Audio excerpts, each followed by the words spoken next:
for giving me a chance to talk today and tell you a little bit of the work that I've been doing to try to understand how EGF receptor ectodomains go from an auto-inhibited state to a ligand-activated state.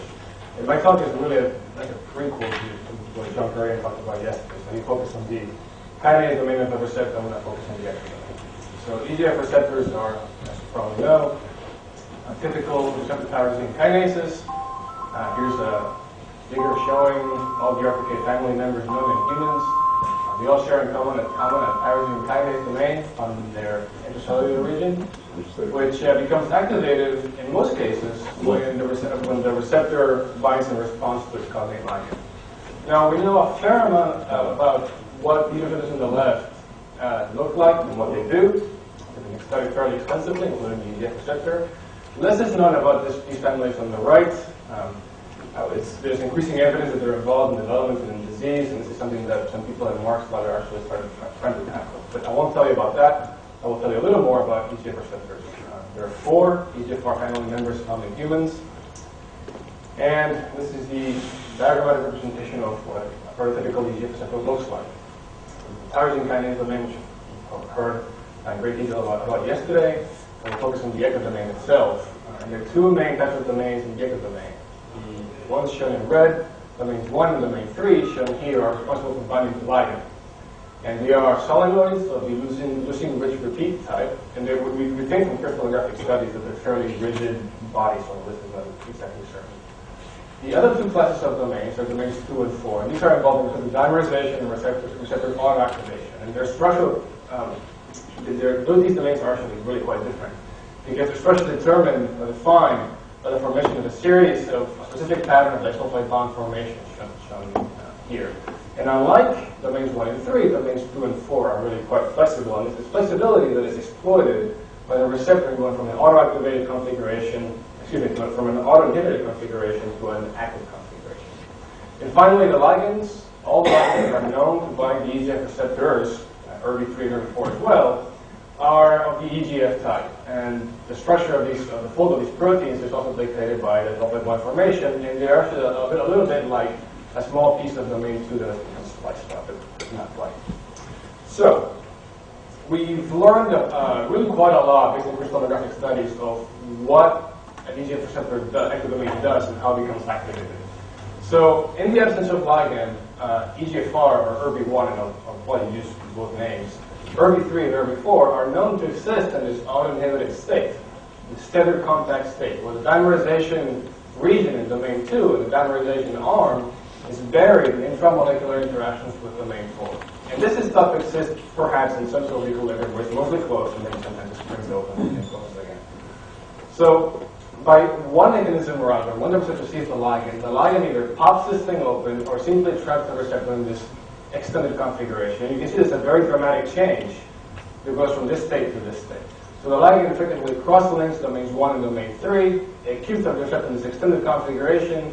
It exposes the dimerization interface, including the dimerization arm, and it allows this receptor to bind to another receptor that is already bound to ligand. And it is this complex that we think is the active receptor that is capable of signaling.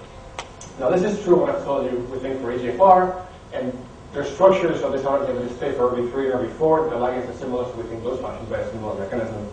The oddball of this family is ERB2. And it's an oddball because, first of all, it's an orphan receptor. It has no cognate ligand, no soluble ligand for it. And it's found overexpressed in many cancers. 30% of breast cancers have expressed ERB2. 40% of medulloblastoma cancers have expressed ERB2. And there are 3 structures that exist of ERB2 that explain why this might be the case. And as you can see here, this is the crystal structure of ERB2. And rather than adopting this auto-inhibited state, it actually resembles more like an activated receptor. And this made a lot of sense when this work was published. You have the receptor that is poised to dimerize, appears to be self-ligated. So this is why people think that no ligand exists, because domain 1 and domain 3, which is supposed to be the ligand-binding domains, are actually bound to each other. So this made a lot of sense. And if this is true, you might think that ERB2 is ready to dimerize with itself or anybody else. And it turns out that is not the case. So ERB2 is really reluctant to dimerize with itself. Actually, it doesn't do it at all in solution. And even more so, ERB2 does not dimerize using this kind of mechanism in its own crystal structure. So just there's something more at play that causes ERB2 to become activated. And this is what I'll get to today. So the idea for the project that I will talk about today is to take a step back in evolution and try to understand, in principle, what this tether was doing in simpler systems. So this is where I started to look at the Untitled EGF receptor. And there's a number of reasons for this. First of all, the Untitled contains a single EGF receptor, like all invertebrates. It is tightly ligand regulated, so without the ligand, these are the 4 ligands that can activate fly EGFR. You get no activation. And architecturally speaking, it's really quite similar to all the other mammalian EGFRs. They have domain 1, 2, 3, and 4. It has an additional cysteine-rich domain named domain 5, and all invertebrates have this. All invertebrate EGFRs have this. We don't really know exactly what this does. I can tell you that it contributes to the course of the dimerization. I won't really talk about it much today. And the rest of the protein seems to be fairly well conserved. So what does the tethering region look like, we think? So this is a crystal structure of human EGF receptor in the absence of ligand. And here's a zoom in of what the tether region looks like. So there's actually 3 critical residues in domain 4, a histidine, an aspartic acid, and a lysine. You can see from here, there it is, which appear to be conserved in the fly EGF receptor. There's a loop in the human EGF receptor that also makes backbone contact with the dimerization arm, which is actually missing from the fly EGF receptor. So based on this analysis, we thought, well, it's very possible that the fly receptor forms this tether. It's a little looser, so maybe just sampling it up in configuration more often, so that we can interesting to look at. So I want to crystallize this receptor. And with the full expectation that you have a receptor that resembles more the ancestral EGF receptor. And so you have 4 human EGF receptors in their inactive states. You have this inactive configuration. You have this salient, odd, RB2-like molecule. And we had every expectation that the fly receptor was going to look like this guy. And it turns out that it didn't. It looked like RB2, which was really an impressive, a bit of a confusing result at first. So if you overlay the fly EGF receptor in its unliganded state, and RB2, you can see that they overlay remarkably well. So here's RB2 is in blue, fly EGF receptor is in red. And what I just want to highlight from this figure is that the orientation and disposition of domain 2, which is the dimerization arm, is almost identical in both cases. Domain 1 and domain 3 are very close to each other, which equal each other in the fly receptor, the ligand binding domains, and domain 4 is also quite similar. So this puts for, go ahead. I deleted 5 for the first question, I'll get back to that. Yes. So this puts a conundrum for us, because on the one hand, I just told you that the reason that the RB2 was thought to be auto-activated is because it adopts this extended configuration that is poised to interact with other receptors. Yet, I'm presenting evidence here that the fly EGF receptor, which we know is ligand regulated, in the absence of ligand, it does the same thing. How can this be? So I want to take a step back. And of course, the main worry from this crystal structure is that the fly receptor really does from the molecular tether, and that it samples the open configuration now and then, and we simply trap that in the crystal structure. Right? So we're returning to small angle X-ray scattering to address this question. I thank Don for introducing SAC, so I don't have to.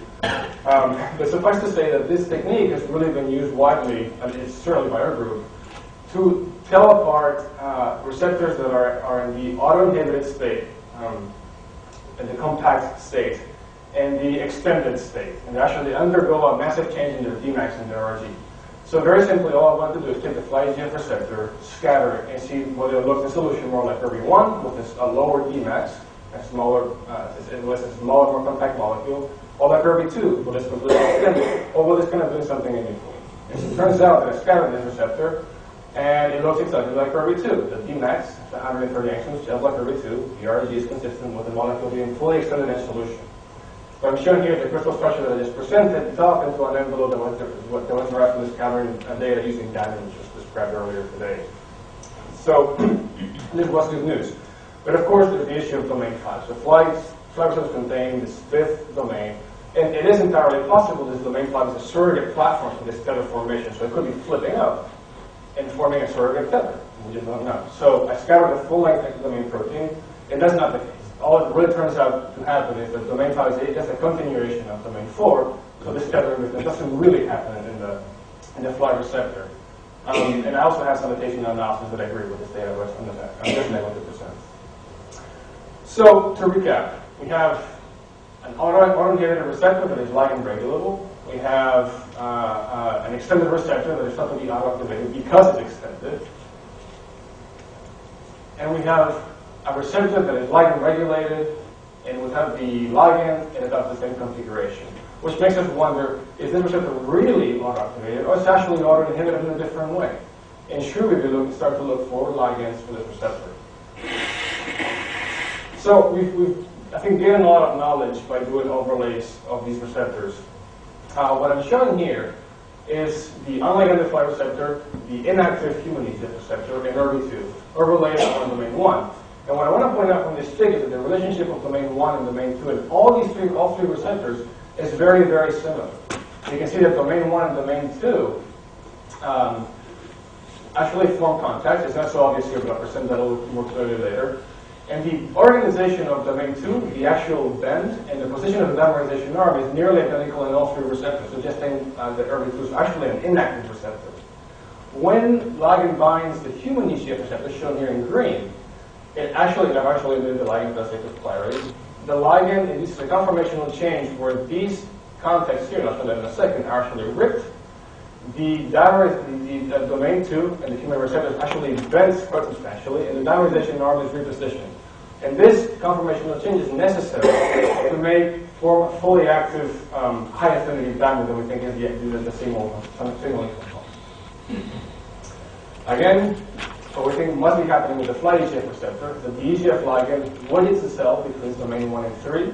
In doing so, it's going to lift domain 3, break these interactions between domain 1 and 2 that we think are of an auto-inhibitory nature, and it reconfigures this curvature to make it much more curved, reposition the dimerization arm, and ensure actually here human EGF bound this receptor. And you can see that all domain 1 2 contacts shown here have actually ripped. And what I wanted to point out before, that I'm doing now, is that it's all this reconfiguration that it allows this receptor to form a high affinity dimer. And the dimerization interface is not limited to just the dimerization arm. It actually runs all the way down domain 2. So the contacts flow from the N-terminus of domain 2, down the dimerization arm to the C-terminus of domain 2, and then there's these conformational changes that appear to be required to do this. Okay, so I'll give you a few of the details of what this interface looks like. And I just really want to highlight the remarkable conservation in domain 1-2 relationship between, again, unliganted fly EGF receptor, ERB2, and the inactive human EGF receptor. It's a conserved arginine that forms, that binds the carbonyl group of the cysteine in domain 2. The rest of the interface appears to be lime or hydrophobic residues, in some cases turning polar at the C-terminus. So the conservation of this interface is really quite remarkable. Now, once again, when ligand binds to the human EGF receptor, and I've omitted it here for clarity, you can see that all this area just rips, suggesting once again, and this allows again the repositioning of the dimerization arm, the formation of a high affinity dimer.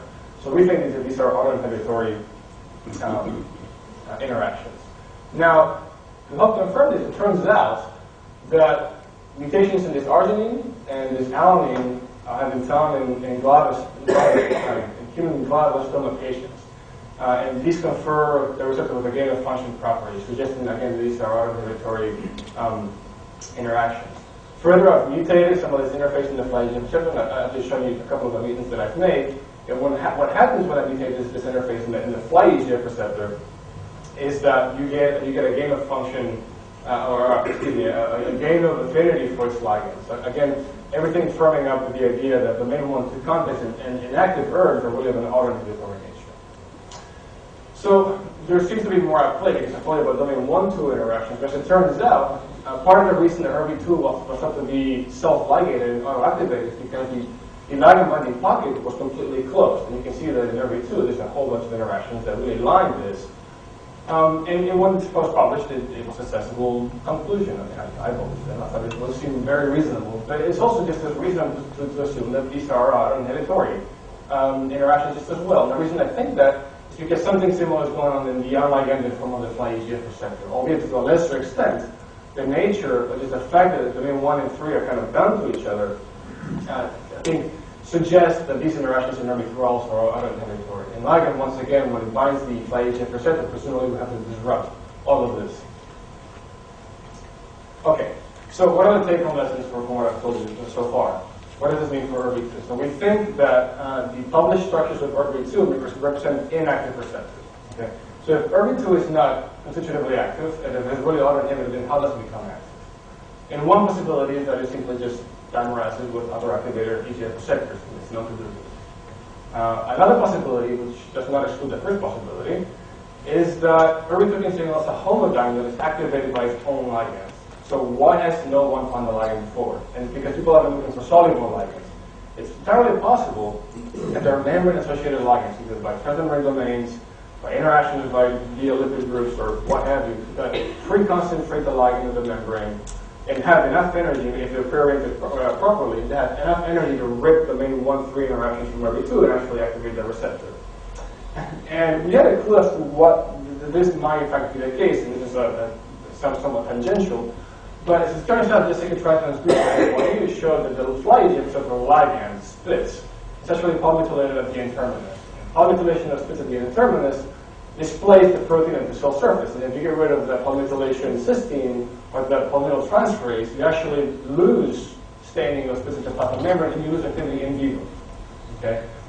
So the idea, I think, correlates with the fact that when you have an extended receptor, you might require for proper in vivo function a ligand that is actually bound to the membranes but has enough energy to wedge itself into the main 1,3 pocket and activate its receptor.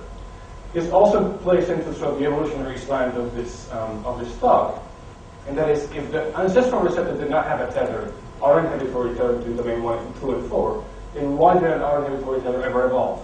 And one possibility, this is one possibility among many, is that the reason ERK 1, 3, and 4 evolved this auto-inhibitory tether simply to respond to soluble ligands. Okay, so that was that part of the talk. And the last 2 slides, I just want to tell you something a little bit newer that is kind of incomplete and we're pretty excited about.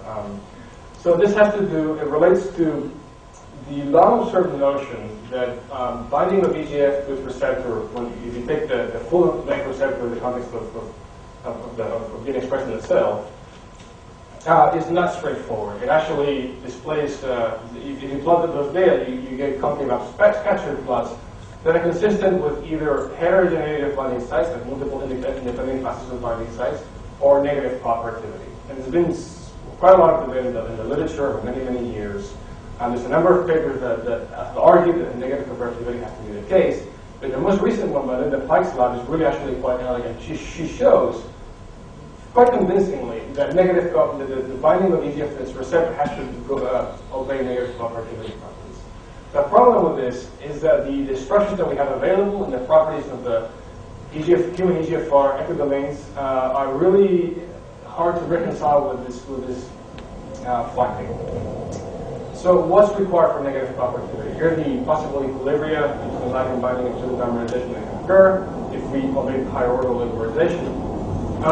So all you really need in order for negative cooperativity to be the case is a first ligand binding event makes it harder for a second ligand to bind. Now, in order for negative cooperativity to occur, it is an EGF receptor because the ligands are so far apart, is that the receptors have to communicate with each other somehow. And this can be managed more easily if you have two preformed diamonds, which John alluded yesterday. And there's some evidence in the literature that full-length EGF receptors do form these diamonds, although their domains do not.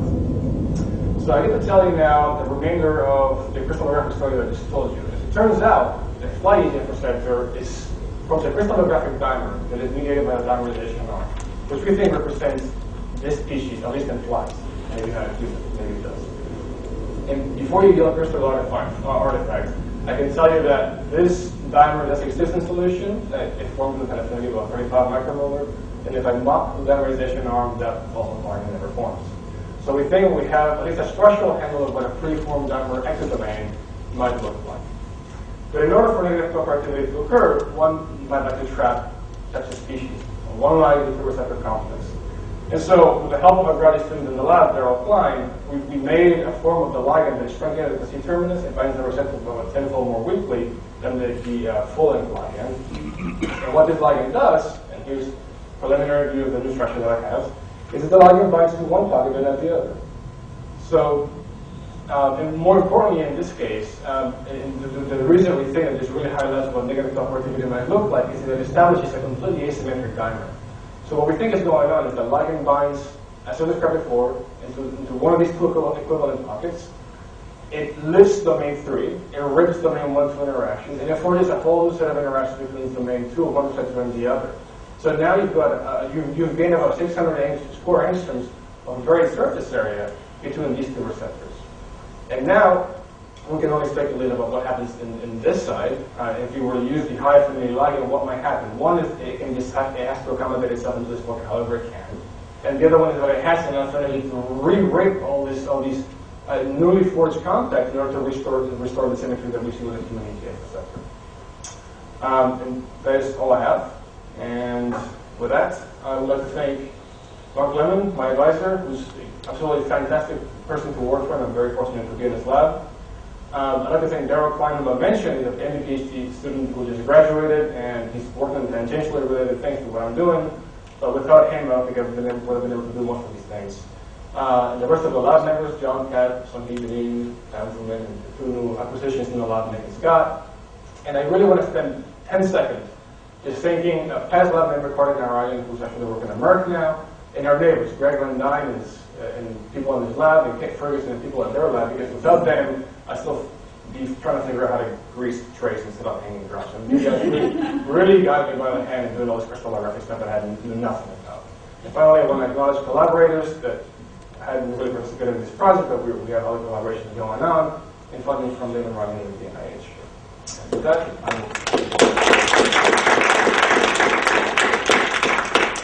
was happy to answer any questions. I have, okay, sure. Do they run as a primer on the PLC? On the receptor? Oh, the concentration. I think if you do it at a high enough concentration, they should. So that if you put it in the right molar ratio, will they form a stable line? We've actually seen that using I0 measurement with small electric current. We can see the molecule grow, right? Grow in size, consistent with the information of the dimer. I think the problem with gel filtration, if you don't do it at really high concentrations, is that you have one ligand binding event, a dimerization, and you have all these equilibria that becomes tend to fall apart. John? So, did you say that the dissociation constant for the inactive dimer was about 35 micromolar? Yes. So how come you didn't see it in the small angle X-ray scattering? We do. The problem You showed those reconstructions. Yes. Okay. So I guess that's a little bit confusing. So the problem with detecting that by small angle X-ray scattering, if you look at is a Dmax with DRG. So the difference between an extended monomer and an extended dimer, as far as the Dmax doesn't really grow all that much. It only grows by about 5 angstroms. And DRG grows a little bit, but not that much either. So you can only really monitor that by looking at the I0. Now, I've looked at different concentrations of the inactive receptor using small angle X-ray scattering, and I do see growing a little bit when I really add high concentrations to the receptor. So, yeah, I would certainly like to see the inactive dimer in solution, but then I'd be confused by if your small angle X-ray scattering can't distinguish clearly between monomers and dimers, how would you be justified in using it to verify your shape conclusions? Because it would seem to me to be, because you showed a shape envelope. So as far as the envelope is concerned, I want to make no conclusions based on that. So the only thing I really wanted to gather from small angle X-ray scattering was Dmax and DRG. Really, the making of the envelopes was a way to audience members to visualize what the receptor looked like, so I could dump the crystal structure into an envelope, right? I have scattered the dimerization or mutant, which does not dimerize, and that's basically the same thing. I think that the issue here is with small angle X-ray scattering is when you have a long molecule rather than a globular one, unless you go back to zero angle, it's going to, if you just do a calculation, it's going to give you what you expect for a globular molecule. You're putting two elongated molecules together. They're not going to change much overall, except when you go back to zero angle and say, I have to go with this molecular weight, and that's where you'll get the shape analysis from. So I could just. So I'd like to go to Ori first before I go back to Juan, John. So maybe cooperativity is very interesting. So trying to think about, like John's model of the asymmetric dimer in the kinase domain, and try to link it that you cannot have two EGF binding to the receptor at the same time because you have probably a symmetry problem in the cytoplasmic level. So my question is, do you really know the cellular concentration of EGF and the receptor concentration, And can you really calculate? It's really negative cooperativity means that second molecule never really binds in the physiological concentration. I think it does. It does? I think the second molecule absolutely does bind. I mean, it's not in the human EGF receptor case. And I think what I've shown you. So that means what? You get from the cellular concentration, physiological concentration of EGF and receptor and KDs and all those. Well, you can calculate the physiological concentration of the receptor. Okay, how is the EGF concentration? Physiologically in a tissue? No, I have no idea. It's about So 50, then you can it's really 50 say to that- 100 nanomolar in Huh? humans. There's Yeah. two questions here. We may be below the physiological concentration of ionization. The other thing is, in terms of concentrations, we have to worry about the fact that it's a local concentration versus a cellular concentration, so that likely concentration is much higher. And that's a difficult number to calculate. So my point is that if that's the issue, and really I feel like it's really interesting for the model that you cannot have that kind of both molecule binding at the same time and you still have the signaling, because the kinase domain will be completely in a different orientation. So that's the reason I'm asking the question. That it's possible that if you have in vitro, you can really do this thing. The second molecule is binding, but what is the negative cooperativity? Does it really has any significant? You say it binds, of course it binds to kind of the concentration, but Sure. is it meaningful? So there is some evidence, and I don't know how strong really this is, but what was thought of as the high affinity site, which we think is something of the sort, is really required for most signaling of the EGF receptor. And in the low affinity binding site, which would be a second molecule binding here, it doesn't do as many things as signaling wise. And this was derived by using antibodies that block only the high affinity and the low affinity sites.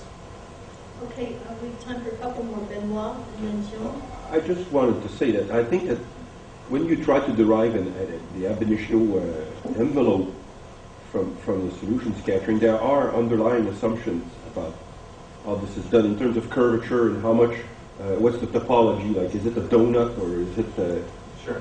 So there's, I don't think there is a unique way of doing that.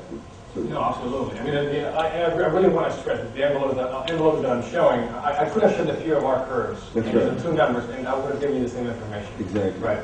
So I personally, I know people use ad initio reconstruction of envelopes. I am a little bit wary of doing that, especially if one has no structural evidence. Right? No, we do, and the only reason I use the envelopes is to show you that you can get an envelope that approximately at a very low resolution accommodates the crystal structure. But the value that I really wanted to really point out was Dmax and the RGs in this kind of situation. Right, I agree. Yeah. John, you had one more question? Okay, are there any other questions? Again, I'm not looking to the left side of my audience here. Just very quickly, so that's a crystal structure, is it? Yes.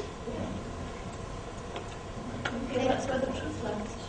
Oh, I don't know. As an NMR person, I'd say But I think well, this structure that's is a real. snapshot of a partial. Yes. Sorry. And we do have some evidence that this complex is actually a crystallographic artifact. I believe this ligand, you need an equal molar amount of ligand to be fully dimerize the receptor.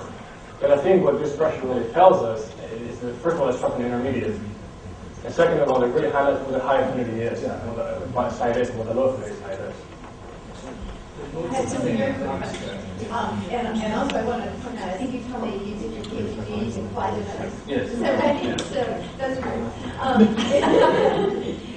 So it's a really nice story. But so what are the implications for the kinase on the intracellular side? You must have been thinking about that. Yes, so here's the real disconnect with EGFR virology, if you want to call it that way. So we know a lot of things about the ectodomain, we know a lot of things about the endodomain, and we still don't really know how these molecules talk to each other, how these parts of the molecule talk to each other. We don't know how ligand binding really activates the kinase domain. I mean, I don't know. I mean, we can only hypothesize at this point, right?